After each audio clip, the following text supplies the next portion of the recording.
Om Shri Ganeshaya Namaha. Om Vakratunda Mahakaya Surya Koti Samaprabha Nirvignam Kurume Deva Sarvakareshu Sarvada. Om Ganganapate Namaha. Gurur Brahma Gurur Vishnu Gurur Deva Maheshwaraha. Gurur Sakshat Param Brahma Tasmai Shri Guruve Namaha. Sarva Mangala Mangalle Shive Sarvartha Sadike Sharanye Trambake Gauri Narayani Namostute. Om Shri Hanumate Namaha. Om Namo Narayanaya. Om Namo Bhagavate Vasudevaya. Welcome to Nitya Satsang. Today is the 3rd of May 2025. I want to offer my prostrations to all the great sages and to Bhagwan residing in the heart of every being, the 3rd of May 2025. Yes, that's correct. We are continuing to examine basic concepts in Advaita Vedanta. And on that journey, we have taken a little slight tangential purview of the Shadripus, the 6 inner enemies. This is very practical and extraordinarily important in terms of our inner development further. Without the transmutation of all 6 of these, there is never a chance of spiritual realization. It will never happen, not now, not in the future, not a billion lifetimes from now. These 6 will bind the individual into sansar further, endlessly. Endless bandhan. Ananta bandhan isme hai. That is why they have to be transmuted in the human body. Through satsanga, through the grace of all the great sages, through the scriptures, through sadvichar, through jnana and vairagya, that are with the wisdom and understanding, that we can transmute these and at the same time evolve beautifully, wonderfully towards the Brahma Tattva, towards that realization that I am Brahman, I am this extraordinary consciousness. But to come to that consciousness, that Brahma Swarupa state, these 6 absolutely have to be transmuted. Now remember, there's a lot to be said about this because it's quite intricate in terms of its actual understanding. So I'm going to talk about this today and tomorrow, and then we will switch back into the continuation of Vivek Chudamani. Always remember, I'm telling myself first before anybody else, that all 6 of these are energy vampires. They damage energy. They destroy energy. They destroy buddhi. Verse number 62 in chapter 2 of the Bhagavad Gita directly talks about this. Verse number 62 and verse number 63. Both of them. Right? So these are extremely relevant verses. Let's look at these verses carefully. Let me see if I can pull it up for you on the screen here. I have to actually open another document. Give me just... So here's the verse. Verse number 62 in the Gita says, Dhyayato vishayan punsaha sangasteshu pajayate sangat sanjayate kamaha kamat krodho bijayate. This is verse number 62. Now see the linkage that is shown there. That when contemplating on the objects of the senses, dhyayato vishayan punsaha. Dhyayato vishayan punsaha means that one who is thinking about the objects of the senses, the experiences of the world. Oh, all right, so we have to think about experiences of the world. That's obviously there. But what happens next for most people in psychologically, sangasteshu pajayate. So you can see the sandhi here. Sangas teshu upajayate. Upajayate. So teshu plus upajayate. That means that the sangha, the coloring inside the mental framework happens because of that engulfment with the sense objects. So it is a sequential process that is shown here. Okay, I'll just hold on one moment here. Space that down a little bit. I want to break that up a little bit further here. Sorry, just 1 second here. All right. So it is a sequence of steps. First is the contact with the sense objects, with the world outside. Dhyayato vishayan punsaha. So punsaha means person. Person who is contemplating on, thinking about the vishayas, the senses, the sense objects, the world experience. And then the sangha comes. The sangha here means the engulfment through attachment comes about.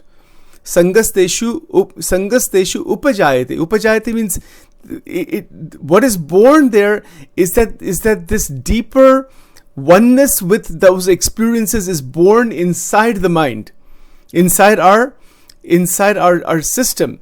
So the next part there is sangat sanjayate kama. Sangat sanjayate means that sanjayate means is born from the root of attachment is born desire. This is how desire is born. So kama means here that the desire internally is awakened. It is born. It is created by the contact with the outside world and the mind-body complex, and then it gets absorbed inside there, and the ego gets hold of that, says, I am this experience. I am with this experience. Let me give you some examples to explain that point clearly. Let's say, for example, I've hypothetically never had a cup of coffee. We all drink coffee, but first time I'm drinking a cup of coffee. So I see it, I put it in my mouth. What happens? That is a sangha. I have the experience of it. But the sangha, meaning the contact is there, but there is the anubhav of the object. The anubhav of the object is there. Or you meet somebody new for the first time. Any experience in life, doesn't matter. There's a first time experience. And then that experience has its own quality to it. It says the desire for it erupts. The liking of it, the not liking of it, the likes and dislikes happen. That is how the ichha is born. Ichha means I want that again. I had the cup of coffee yesterday. I want it today also. I want it today because I had it yesterday. But if I've never had a cup of coffee, there's a cup of coffee right here. I'm drinking it right now. Okay, or it's tea actually. So there's an experience. This experience I have in the morning or in the evening or whenever I have it because I've had it before. That is the whole concept of vasana. That is the concept of kama. How is kama born? Bhagavan Krishna is showing it very clearly. Dhyayato vishayan punsaha sangasteshu upajayate. That through the sangha upajayate. That through the sangasteshu upajayate. Upajayate means the birth of ichha comes from the experience itself. Amazing. Now, does that mean we shouldn't have any experience in life? No. That this is the way Maya is expressing herself. Now, the key here is to recognize what happens next. I want it because I want that experience again, but I'm out of coffee today. So then Krodh may not be lot of anger, but at the minimum frustration. Kamat krodho bhichayate. Krodh, anger, frustration comes when our desire is not fulfilled. We don't get what we want at that time. Then the krodha comes from there. And then krodhat bhavati sammoha. That is the next verse. Krodhat bhavati sammoha. Because when anger comes, frustration comes, moha is born out of that. Delusion is born out of that. What ought to be said, what ought not to be said, confusion of memory, confusion of all kinds. So that confusion of memory comes from delusion. So that is smriti vibhramaha. Smriti vibhramaha means that our smriti shakti inside the brain, inside the mind, is damaged by moha. So kam, then krodh. From kam comes krodh. From krodh comes moha. From moha comes smriti vibhramaha. And smriti bhranshad. When the smriti is gone, when the intellectual power of discrimination ought to be done, ought not to be done, the stability of the mind is no longer present. Buddhi nashat pranashyati. The buddhi itself is damaged. Smriti bhranshad plus buddhi nashat. Buddhi nashat means that there is destruction of the intellect. The brain itself is damaged. So where does it begin? It begins with the experiences of life. Experiences of life are there. That's not the issue. But from that experience, the ahankar takes the experience, and the wanting, the vasanas begin. I want this again, and I want this way, and this way, this way, this way. If we could leave experience just where it is, without raga and dvesha, that's what Gita is teaching us. Leave it alone. Coffee mil gayi, theek hai. Nahi mil gaya, theek hai. Something else is available, fine. Nothing is available, fine. Have a glass of water. Can it be fine from inside? See how difficult it is. This is why the Atma is not realized. I'm talking about just a cup of coffee. Forget about the bigger things in life. Even if the cup of coffee doesn't have enough coffee, or one little bit of sugar is missing, or the temperature, something is off from what we are wanting, we are not happy. Our happiness is like totally destroyed,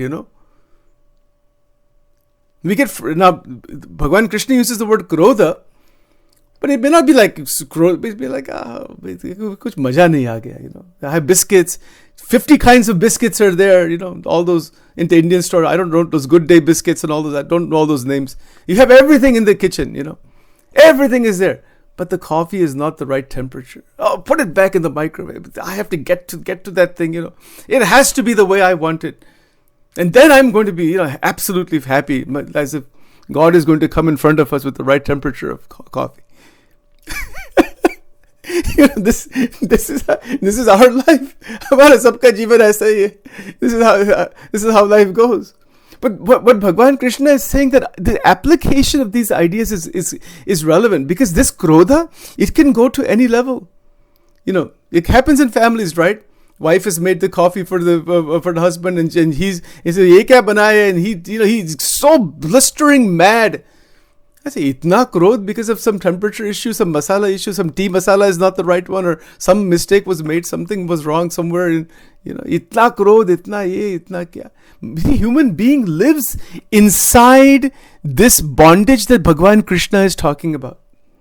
These two verses, they are param siddhant. Shriji Maharaj, Swaminarayan Bhagwan, wo is do baat ko, he pulled these two out from the Gita. In Garada Madhya 1, he's sitting in the village of Garada under the neem tree there. And he's talking, they're having conversations with the devotees. And he says that these two are ye param siddhante. If you really understand these two verses, why he emphasized this, and all acharyas, Shankaracharya has written a lot, every acharya, all great saints have talked about this. And whatever they have talked is one thing. This is our day-to-day experience.